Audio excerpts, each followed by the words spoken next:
Welcome to Rhythms That Restore. I'm your friend Cherisse that's ready to journey beside you. Let's learn rhythms that can restore our minds, hearts, bodies, and spirits, and allow us to walk confidently in who God has called us to be. Are you ready? Pull up a chair.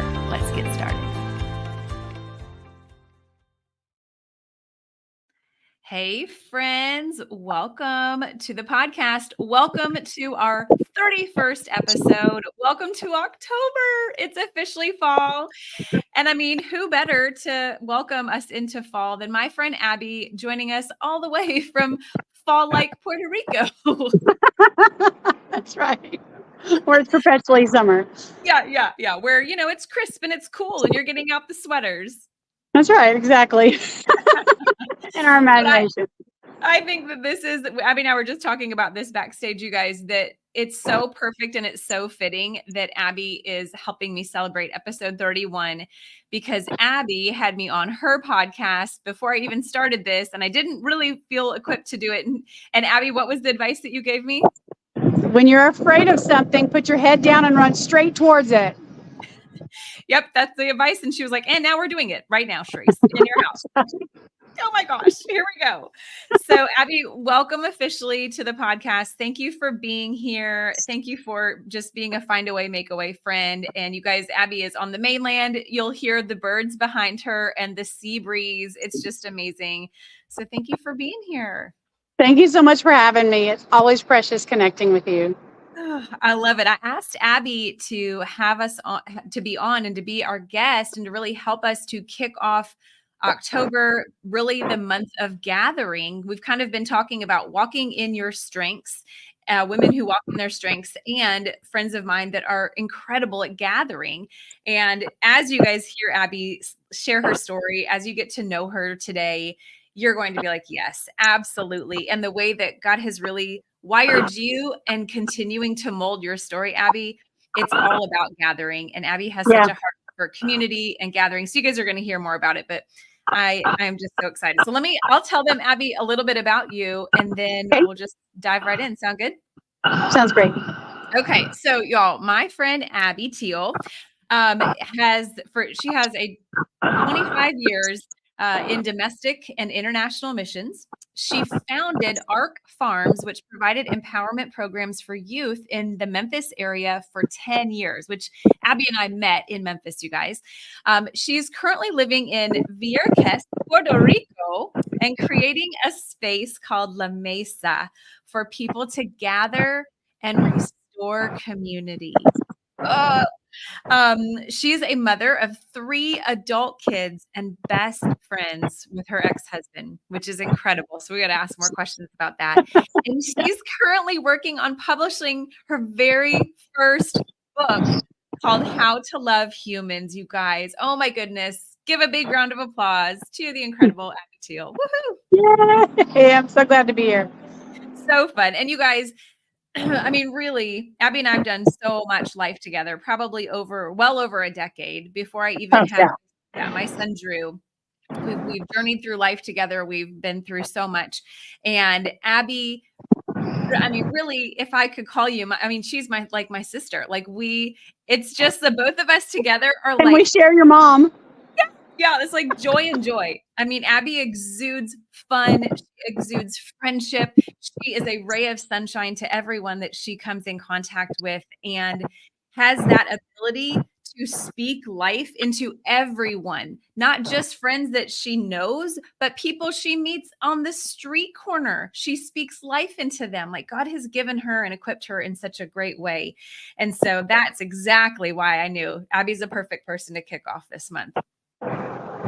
Oh, wow. I feel the same way about you. You are such a life giver and a builder of human souls. Like you empower women. It's just what you do. Yeah. That's what you do. Thank you. So you guys, Abby actually was here at my house. We were walking around the street, like taking a walk, and I was telling her all about my vision of the podcast and what I wanted to call it and really how I wanted to speak into everyone. And I was so nervous about it. And of course, Abby gave me that advice and we continued on. And she just spoke such life and belief into me when I was like, Abby, I don't know. I don't feel equipped. I have no idea. I'm not techie. And she said, you can do it, Cherisse. You can do it. And so it's so fun that even when we don't feel equipped and we don't know how we're going to journey, that we can. So I feel like Abby really has been a part of this journey from the get-go. I'm really grateful to be a part of it, because what you're doing is important and magical and valuable, and I just keep going. I love it. Thank you. I'm learning every week. And every week I learn it. So Abby, tell us a little bit more. So you are in Puerto Rico right now, but that's just where your story is now. Tell us a little bit more about you. Are you from Memphis? Where are you from? Tell us a little bit more. Okay. I originally hail from Louisiana, and we say Louisiana, but I originally hail from Louisiana, and like I said, I was a veteran missionary for over 25 years. So I've lived all over the world. I raised my kids for a while in New Zealand and Samoa and Australia. And also we spent over a decade in Memphis, Tennessee, where you and I met. Mm-hmm. And now my kids are like all over the world. I've got some in Michigan and Pennsylvania. They're adults now in Maryland. And it's just really cool. But I ended up in Vieques, Puerto Rico. I'm on the main island of Puerto Rico right now. Vieques is like an island off the coast of Puerto Rico. So we are like that whole Gilligan's Island. That's where I live. That's literally, I can't wait for you to come and visit. But I ended up in Vieques, Puerto Rico after the kindest, most loving divorce you've ever heard of. A year ago, from my dear sweet ex-husband Sal, and we were living in Maryland. So I like to tell people that I got Puerto Rico in the divorce, and they look at me like I'm crazy.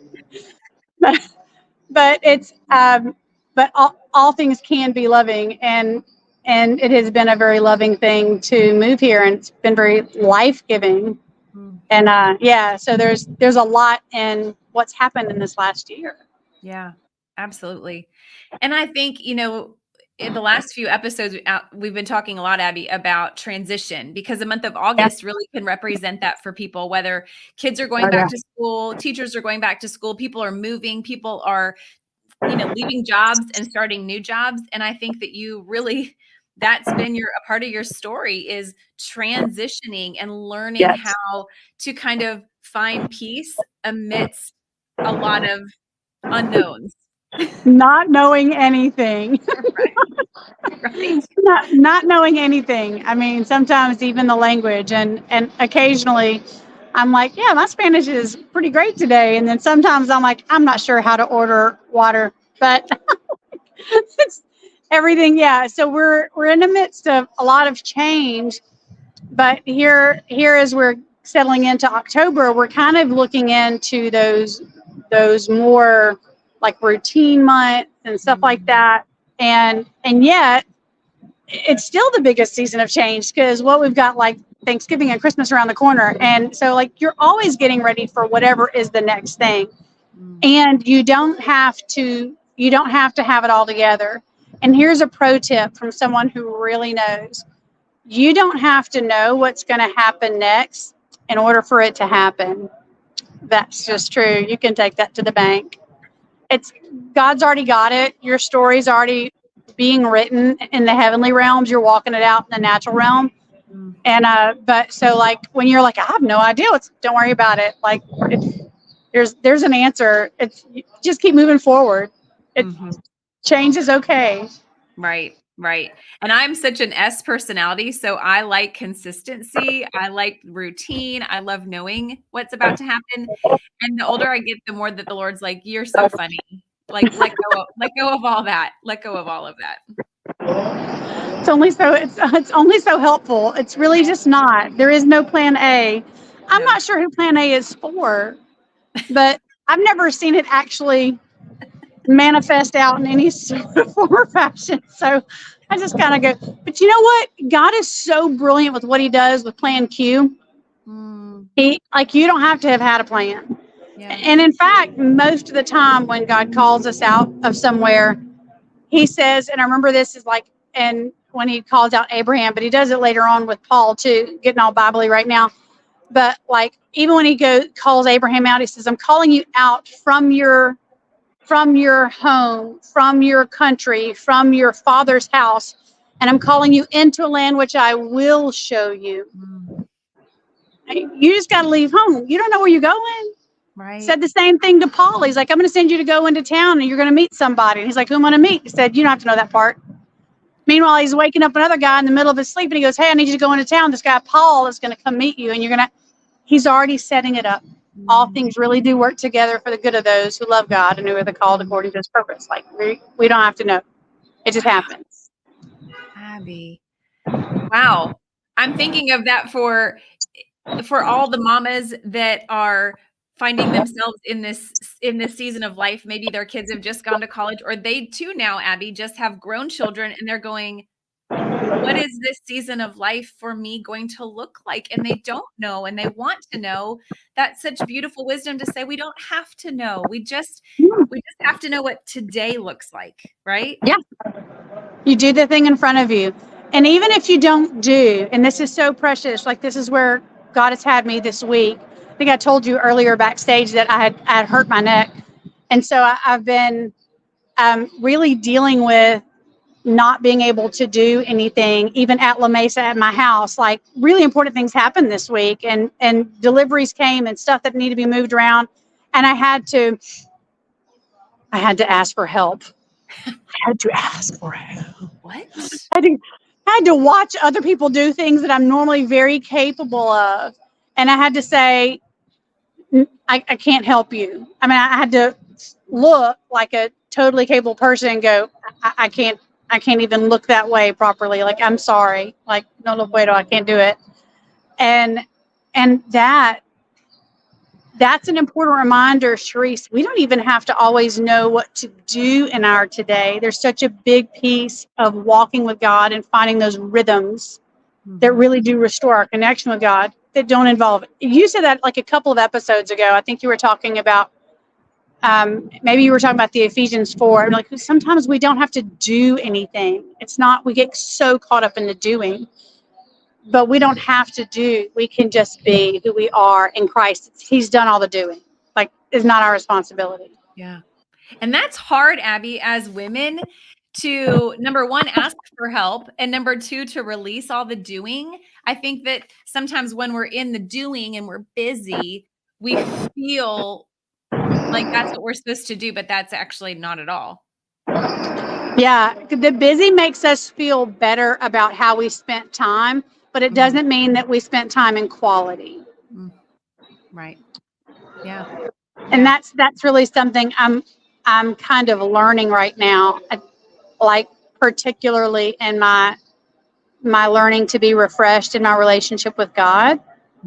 Is really frustrating right now because I don't have the to-do list. And in fact, he's inviting me into kind of a consecrated, special, sacred space. I think I mentioned to you before. I wrote it in all purple because it's kind of weird to say out loud, but I'm learning more about not doing and more about being with God and being me with God. Yeah. Yeah. And I think that that's so important, Abby, because there are seasons of life where God calls us out of maybe that season of doing, because he says, just come to me and rest and be restored. And after, raising 4 children and marriage and a whole lot of that, there is a season that God just wants you to come to him and to heal. And to learn that, like, there are those seasons where we're constantly pouring out, which I think you've had for many years, pouring and pouring and pouring and pouring. Yes. And now this is your season to say, I need to be refreshed. I need to be poured into, so that you have something to give to others, because you are a constant pourer of others. Pot meet the kettle, but you the same. But do you think, Cherisse, too, though, that like, even when I think back to being in the midst of it, I remember even one summer we just said we're like, because summer is a time where we should in theory be refreshed and restored and getting ready for the But quite frankly, by the time you've added all of the summer camps and the programs and the things that we're doing and and the list, it's not refreshing. And even vacation can be exhausting because you've got all the preparation going and then coming back from it. And then all the sports. And I remember one year that we said, can we just everyone have one thing? Like, you pick it. This is your one thing we want to eat. I have 3 kids. When I had 3 babies in 4 years, it was like they pack hunt. They're just like, it's like trying to take a sip out of a fire hydrant. They just keep coming, and everyone's saying mom or mommy or ma, and I'm sure that you know what I'm talking about. But with all of it's not just mom, it's also the coaches, and now you're like the team mom, and now it's your turn to bring snacks, and did you fill up the water bottles, and blah, blah, blah, blah, blah, and then you got a schedule, and then and you have to buy toilet paper, and these people want to be fed 3 times a day. And if they're boys, 10 times a day. Right. And if they're teenage boys, there's not enough food. There's just not. They're going to starve. The reality is that I think, yes, I'm in a season where I'm learning how to, what I call, snuggle with God. Like, I literally lie in my bed instead of having my quiet time the first 15 minutes of the day, I lie in my bed and I grab a pillow, because it's just me. And I just hold that pillow and I'll lay my head against the imaginary chest of Jesus. And I just snuggle. And I just stay there, because John did. He would repose. He would lie back against the chest of Jesus. And it's in some of our worship songs. And I know that we can just come to the heart of God and just be present. He just calls us to be with him, to be still and know that I'm God. But when in the midst of it, I would ask you, as a mom who's in the midst of it, do you see that? I mean, yes, it's nice to say one day I'll get to the point where Abby is and I can go just chill out and relax. But reality is, it's a struggle in all the places. Do you see how essential it is, even as a busy mom right now in the midst of all of the ball practices and collecting the things and doing the stuff? To be able to just repose, to just be able to lie back and snuggle on the chest of Jesus and just let him hold you. Right. I think Does that sound crazy? No, it sounds incredible, and it sounds renewing. And it also is one of those things that we're really called to do. Like, our soul is craving that connection, because that's how we've been designed and created by our Creator, was to yearn for that connection with him. And I think what a beautiful way to start your day, end your day, even in the midpoint of your day, to say, you know what, I just need a little moment. I need a moment to kind of center myself and to remember who's holding me. Yeah. Yeah. I love without that. Doing anything. Yeah. Right. Yes. Without doing anything. The struggle is real there, y'all. So, Abby, I know your story, but not everybody does. And so I had asked Abby, you guys, where was the point in her life that she felt like the Lord really captured her heart and her attention and started drawing her closer? And so, Abby, she couldn't just pick one. So, Abby, tell both, because these 2 points are really fascinating. Yeah. Well, the first is, and it, like, so for people who don't know, I have a 9-inch scar up the back of my head and 45 titanium screws holding my head together. I've got nuts and bolts holding my neck together. And I'm really grateful for surgeons, but it was a miracle of God that kept me alive. I had to have brain surgery in 2011 because, and this is fun to say as a blonde, my brain fell out of my head because I have too much brain to fit in this gigantor skull. It's just, we need t-shirts. So Abby's brain is too big for her head, but it was not cute on the front end. I think you remember I was actually in car qualification for my cosmetics business, and I was doing really well. And then I ended up on the side of the road with my kids in the middle of the night somewhere in Mississippi, and found out that I had a congenital defect whereby my brain had fallen out of my head. And when the doctor looks at you and says that, you go, can I have curtain number 2 or anything really other than this? But uh, long story short, I made it through the surgery. They did give me, the doctor had given me 3 weeks to live and said if I survived surgery, I would never walk or talk again. There's just too much permanent brain damage. Spoiler alert. So, like, incredible grace. But I had was 36 years old when I had my surgery. If you're doing the math, I'm 49, and I ain't ashamed. But I was 36 years old and I had the surgery, and I remember I had spent most of my life being absolutely convinced by everyone around me that there's just something wrong with Abby. Because I would fall down, I would have these episodes. I was not unconscious, but I couldn't respond. I was unresponsive, but I didn't fix. And the MRI machines that we had at the time weren't picking it up, and nobody knew. And so people were just like, I don't know, maybe she just needs attention. Maybe it's just her personality. Maybe she's just got some character flaws. And the answer just seemed to always be there's just something wrong with Abby. But no one really knew what it was. And so I woke up from this surgery. My brain's back in my head. Like I've got this Ziploc bag holding, and it's really gushy. And I remember sitting there between pushing like crazy the button on the fentanyl pump. I remember lying there and it's like the Holy Spirit just came into the room and said, see, there never was anything wrong with Abby. And that is a huge piece because I have felt like my default setting was defunct, was broken. Like I am the queen of the island of misfit toys, and that I just don't make sense and I just don't work. And I know I'm not the only person out there who's been eating from that same cookie jar of, believing that stuff that says something's just wrong with you. Like you're just not as good as, you're not good enough. And that day really set me free, started the unwinding that began to set me free to realize that I don't have to be anyone other than who I am. Like God delights in me. And there's never been anything wrong with me. But like that I am the joy of the Lord. Like he made me on purpose. I'm his favorite little trick. Like he likes to put me on a flag and wave me around and go, look, I made an Abby. Like how great that I get to be.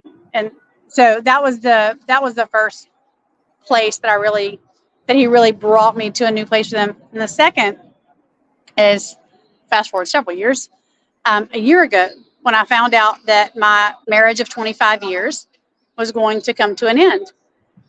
And I don't know if you know this about me. You know this about me. But I don't know if your listeners know this about me, but I like to get things right. I like to win the prizes. You just put a goal in front of me so I can achieve it. I love school because they give you all the answers and then they give you the test. I'm like, that's not life. I wish life would work like in life. They give you all the questions. Like, I don't know where I'm finding this answer. But like, I just love being able to get it right. I love to be able to reach the goal, to qualify. And I've gotten, did I mention my brain's too big for my head? I've gotten really good at it. I can send this brain out to go and fetch it. And I've been able to always kind of accomplish whatever. If there was I love a competition. Just tell me that we're trying to do whatever, and I'm going to do it. So when I found out that my marriage to my husband of 25 years was going to come to an end, even though that was the most loving thing for us, my now ex-husband, who I talk to several times a day, even today, my now ex-husband needs to live alone, and it's not good. It's not healthy for him physically and psychologically in any way to be healthy, to be married anymore. And that's a part of it's where he is in the story. And if I love him for who he is. And being released from that marriage, it set me out to this missional lifestyle that I've always kind of been on, but sort of had to hold in between the dams of the river because I, was doing all the things, the mom, PTA, the old things of life.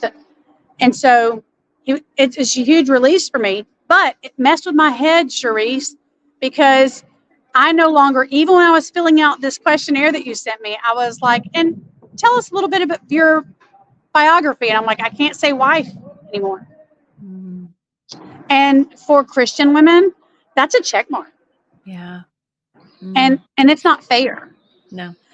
And being able to say that now, when I found out that when I, as a divorce began to unveil itself and we began to share, I lost more friends. A lot of my super Christian religious friends, because I no longer qualified. We were not, and some of it just because we were a couple and we were a couple friends, and now we're no longer a couple. And as a single, like your life changes. Right. A whole group of humans, women, I never had the ability to have compassion for. I now suddenly understood with a whole different lens.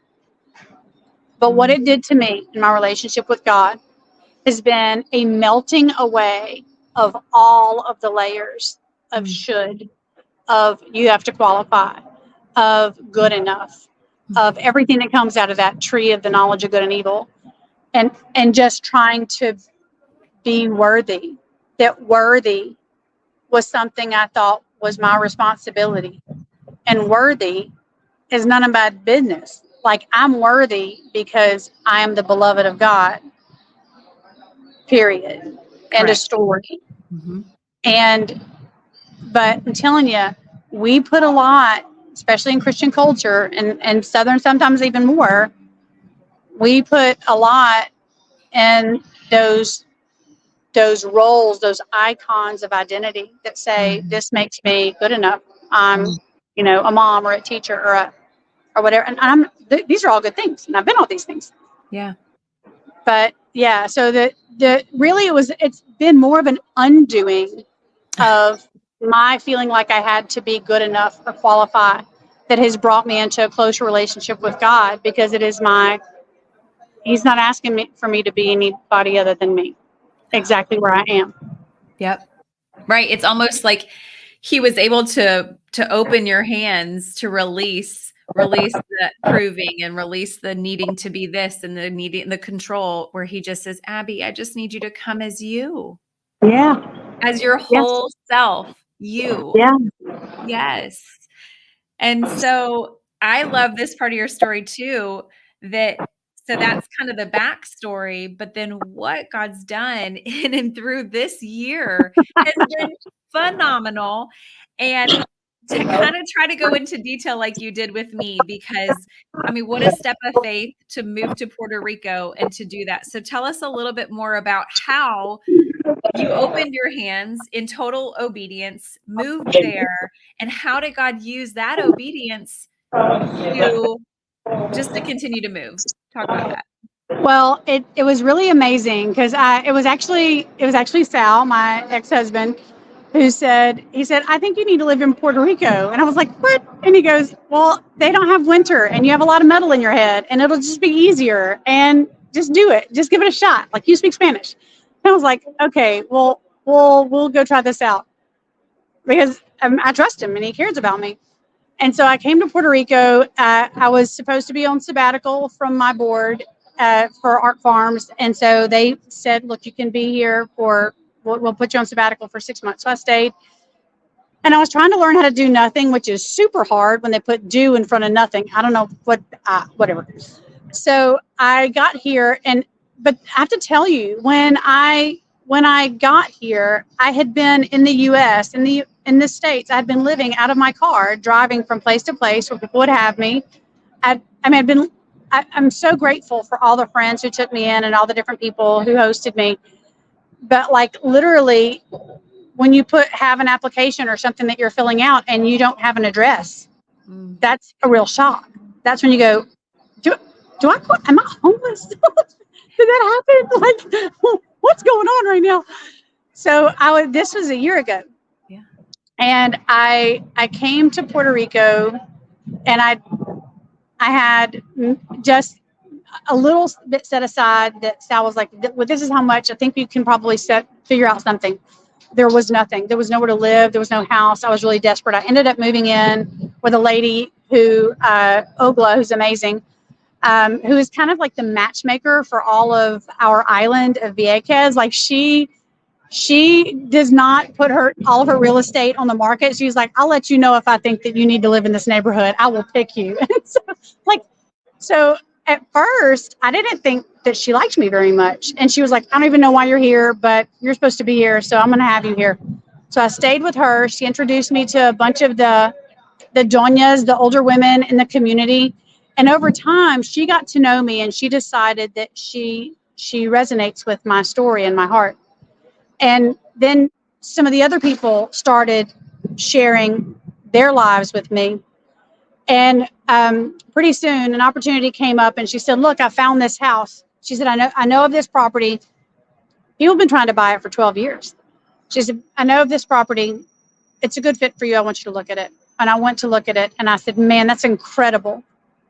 I don't have anything like the money to pay for that property. And she said, well, it's in 2 separate parcels. Possibly you can look at this one side. And I was like, and I went up to the top of that house. Oh, it is breathtaking. It literally is just hard to conceive how phenomenal. It just makes you feel like you're on top of the world. And I just went, oh, this is so much bigger than me. I cannot have this on my own. I would have to share this with Viejas. I'd have to give this back. These doñas have shared their story with me, their heart. I'm learning the history of the island. I want to share this back. And I thought, okay, God, you've taught me how to have this flat hand. Now, I've shared with you about this before. The Lord showed me years ago, he said, if you will keep your hand flat, I will pour millions and millions and millions and millions of dollars and all the resources you could ever imagine through your hands, as long as you don't cup it. But the minute you cup your hand, the flow stops. Don't try to hold it. Let it go. And so I was like, okay, I will. So I had the ability, and this started in October, trying to buy this property. Fast forward, January 17th, what would have been my 26th wedding anniversary, I woke up and tears came right to here.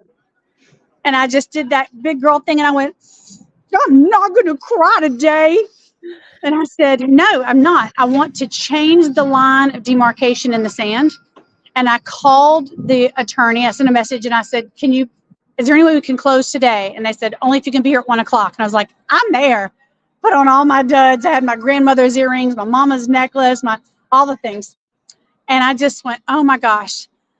Instead of crying on what would have been my very first year not being married, I bought the property that is now called La Mesa. And it's called La Mesa because it has this beautiful gathering table that's built into the house on the 3rd floor. Now, we know what happened on the 3rd day. That's resurrection. And we know that all things come in threes, i.e. the Trinity, like they're spiritual. And I was like, on the 3rd floor, there is a mesa, there is a table, there is a place to gather. Yes. And so I knew from the moment I got it that it was not just for me. It has to be for the community because I don't want to cut my hand. I don't want that flow to stop. And it's been miraculous. Now, Cherisse, people are telling me, they're like, hey, listen, I see what you're doing with this property. I see you planting things. You know, the man who used to live there used to feed the whole community of Monte Santo. And then after he died, a lot of the trees and the plants and everything, they were just mowed down. And there's so much fruit and life that used to grow there, and some still does. And so they would say to me, I have mango trees that originated at that property. Would you like a seed? So now we are planting seeds, restoring division. I just received a shipment yesterday, a box of hundreds of different kinds of seeds. And I just went, like, people are just pouring in so that we can pour out. How cool is that? So incredible. And a year ago I was worried because I didn't know what was going to happen next because I was living out of my car. Because if you don't know what's going to happen next, something's still going to happen anyway. Yes. And I just love that, like, that is your heart, and that the ladies took you in and they learned your story and then totally just put you right here in the line of the home. And it's 100% who you are. Yeah. And I love the vision two ways that you have with La Mesa. Like, Paint the picture. If we're all standing on your rooftop at that table, what do we get to see when we're standing there? Oh, it's just amazing because all of Monte Santo, which is the top, the apex of this island, and the island is a marquee shape anyway. So, like right at the top, I can look out the left side and see the island of Puerto Rico and the Atlantic Ocean, and I can see the island of Culebra, and it's beautiful. And out of the right side, I can look and see the Caribbean Sea and St. Croix and all of the and the bioluminescent bay, and all while I'm standing in front of this beautiful table, this Mesa, this place for gathering. And it is magical, and it is a constant breeze. It is a constant breeze. It is always 70 degrees and breezy on that third floor. It's amazing. I love it. So that's what they will see Yeah. when from your rooftop. But Abby, tell everyone too, like, what is your vision for what it Oh, will be? oh, now you're in my heart. So one of the things that we want to do, it's twofold. One is we want to restore this property, this place. It was originally Via Encarnacion, the place of incarnation or new beginnings. We want to restore this as a place where we give out. So our goal is that once we've got it fully functioning, that we will invite all the people from the community. And it doesn't matter if you're English speaking or Spanish speaking, or if you are a tourist, or if you're a visitor, or if you're a local, or if you're one of the dons or doñas of the community, just everybody come. And it doesn't matter if you have food, because we'll pull some avocados off the tree and we'll make something. Like we'll take care of it. And we're going to have monthly dinners at La Mesa, because Christ calls us to come to the table. And he regularly would call folks out. I was telling you this just recently, like he would call Zacchaeus. He's like, "Hey, I'm coming to your house. We're having dinner." I love that he just made it was such an impromptu, imperfect dinner. He just was like, "We're just going to do," because the perfect happens when we're together, not when you set the table perfect. Not that that's not pretty, but he just would call us to the table, and miracles happen, connection happens, discipleship happens at the table, everything happens at the table. So one piece of the vision is to have these monthly dinners, and so that's taking some doing, and we're working on it, and we're getting there. And so yeah, that third floor is something, but there's something bigger too. My heart at La Mesa is to create spaces for what I call the relaunch. And relaunch is, think of it as like a retreat, but instead of going backwards, we're catapulting forward.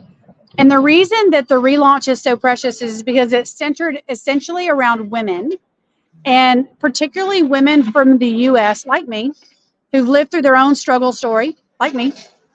See what we're doing here? To come and to work alongside with the vision of the doñas, the beautiful abuelitas, the women in Vieques in Puerto Rico, and say, how can I come alongside your vision for this community and be a help? Not some white savior complex. I don't even like that term, but the idea that we come in and say, what is your vision? How can I put my shoulder to the plow and push? How can I help?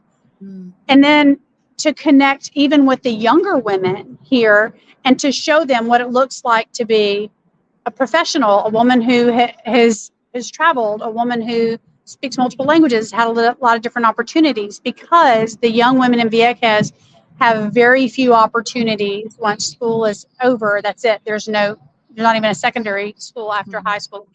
So just the idea that we can kind of come together, bridge a lot of these gaps, and form connection is powerful. But it also makes opportunities for people like you and me to go back to our places of influence and access and say, maybe I can't live in Vieques all the time and do dinners every month with Abby, but I do work for the board of directors at this teacher training college, and I would like to send 2 trainees a semester to Vieques to give these kids better access to college level classes, or English teachers. And so that really, really powerful opportunities for us to share vision, come alongside, connect, be community, but not by being anyone other than who we are, just by being ourselves and sharing that with our world. So that's our relaunch vision for La Mesa. I love that, because I think that regardless of our age or ever. So many of us are in a season that is unknown and is new. Yeah. And so we have learned in some previous episodes, Heather was talking about that God has always told us, don't look back. Don't look Right. back. Like with Lot's wife, do not look back. We're always only looking forward. And so I think that the relaunch is beautiful. We're not retreating. Nope. We move forward. And I Moving love forward. the vision that you are inviting us all to be a part of, whether it is something for us or for someone that we know, that we can come there and gather, but we also can gather at home. And you're modeling that Yes. for us, Abby, like the importance of gathering. Yeah. Mhm. Yeah. Mhm. I have a real heart for gathering, and I think you know that. But and not just doing parties, but like impromptu gathering. I have a tendency to just kind of hijack whoever's nearest me and make them sit with me and have coffee. But I love collecting humans. Yep. Yep. One of the things I love that you say, is, as we're talking about gathering, is that practicing this intentionality of less than perfect style gathering. Because Yes. as women and men too, we might have this lie that we believe that like, oh, I'm not good enough. I don't know how to do it. It doesn't need to be perfect. So tell us a little Right. bit more about how you've really just embraced that. Oh, I just have to tell you, I'm so excited about this. I I remember I remember when I lived in the world where everything had to be perfect, and I went and before I couldn't have you over if I didn't have exactly the perfect seasons icons on the wall, and the placemats just perfect. And I lived like that. And it's part of being Southern and being from the family that I come from and all the different things. And it was the way I was taught. And, it's what we do. But I remember too being isolated and alone and exhausted because sometimes in the midst of having a bunch of kids or just life and stuff's going on, or your neck hurts and you can't, I still need to be with people. And I had some friends over, and they really came over more than anything to help me. And one of the girls who was there, a young lady, she goes, "Oh, thank God," she said. And I said, what's going on? Are you okay? And she goes, "I'm just glad that," she said, "I've never been to your house when it didn't look just great." She said, "I just feel more okay about me now." I was like, wait a second. My running my head off, going crazy, trying to get everything perfect was wearing you out, was making you feel like you weren't good enough to have me over or to have folks. Are you kidding me? I was just making it worse. So I started really intentionally just having friends over, and I'm like, yeah, I just kind of can kick that off of the sofa and we'll make some space. We'll be fine. It's like being naked and unashamed. You can just hang out and be yourself. You got that friend who doesn't care if you put your feet on their sofa or whatever. That is where intimacy really takes place. So I've started doing this on purpose, and I stole it. I heard about these women who were getting together, and they were doing like fill in the blank parties. Okay, you say fill in the blank. Simple, fill in the blank. So the blank is whatever is my blank. So I might say, okay, we're going to have a fill in the blank party at Abby's house. So when you get there, you need to know that you're going to be filling in one of my blanks. And it might be that I just can't file all my paperwork. And so we're all filing Abby's paperwork before we eat, or while, or during, or have a glass of wine, or a cup of coffee or whatever. And let's, put together the pergola in the backyard. Whatever is my blank, you fill it in. And then next week we go to your house and we have a fill in the blank party at your house. And we're just ready to put our shoulders to the plow and push. And we just fill in your blank. And it's like, people are like, well, I'm not sure what my niche is. I know I've got a niche in my life, but I just don't know what my niche is in life. And just go, a niche is just a hole. Just find a space that needs to be filled and fill it up. That's it. So like being imperfect, coming to the party imperfect allows us to be just like what Jesus has been teaching me in my own personal story, to be who I am, valued for me, not for my Hobby Lobby decorations, and I needed that. And so now we're doing that more on purpose. And And I just love it. I love it, Abby. I'm sitting here thinking if you were to invite me over, and I mean, for me, like paperwork is my nemesis, and like anything like that. But if you were to say, Cherisse, come over and we're going to sit on my floor, and I need you to help me organize, my heart would leap. Like I wouldn't care what I'm doing if I got to be with women that I care about. Like I will organize your bathroom. I will Right, fold exactly. laundry. I would do anything to be with my friends. And if a friend reached out and asked for help to do that, it would be so much better than having the most beautiful tablescape. And Perfectly. yeah, I wouldn't care. I could come in Yeah. my PJs and fold laundry with her. I'd love it. Yeah. So Yeah. it's important too. And I think I might have shared with you a little bit. You mind if I bring in a scripture right here real quick? Because this is kind of my jam. So the first place, I hope you can still hear me because the wind is really kicking up. But the first place that we see the word gather in scripture is in Genesis chapter 1. And it's on the third day of creation. And the scripture actually says that God gathered the waters behind a boundary to let the dry ground appear. The purpose is to reveal the dry ground. Now, what came out of the dry ground? From dust you came, to dust you return. That's us. That's our source. We came up. We reveal humanity by gathering. We make space to reveal one another. When I can come to your place and I'm in the same t-shirt I was wearing yesterday and my shoes don't match, you know what story I'm talking about. But when I can come and I don't have it all together, and when you've left your shoes out on the floor or last night's dinner is still in the sink, whatever, like it makes room for me to be just exactly who I am, not having to put lipstick on a hog, but just saying, okay, I am who I am. And when I get to come to that space, I'm revealed. Here's why that's so important. Cherisse, we practice our relationship with God on one another. I didn't make that up. That came out of 3rd John, I think. But it says, and it's either 1st or 3rd John, but I think it says that if don't say that you can love your God who you can't see if you can't love your brother who's right in front of you. It's in one of the 3 Johns. And so, like, it's true. You can't say, well, I'm going to love this person who's in front of me. I can't love this person who's in front of me, but I'm going to love God who's I can't see. We practice our spiritual life on one another. So if I say, I want to come to God naked and unashamed, I want to be just exactly who I am, I want to be really real and intimate in my relationship with God, then you need to have your friends over and you need to be in your sweatshirt and, you know, your yesterday's blue jeans. Yep. And dry shampoo. Yeah. 3-day old hair. Yep. Yeah. And just be human, because we practice revealing who we are. And I'm telling you, there is someone waiting on the other side of my ability to let my hair down and just chill out, because my being perfect or getting it all together or having everything just right is making it hard on everybody else. And I can release that pressure and be life-giving by being the imperfect human I am, living in grace. Yes.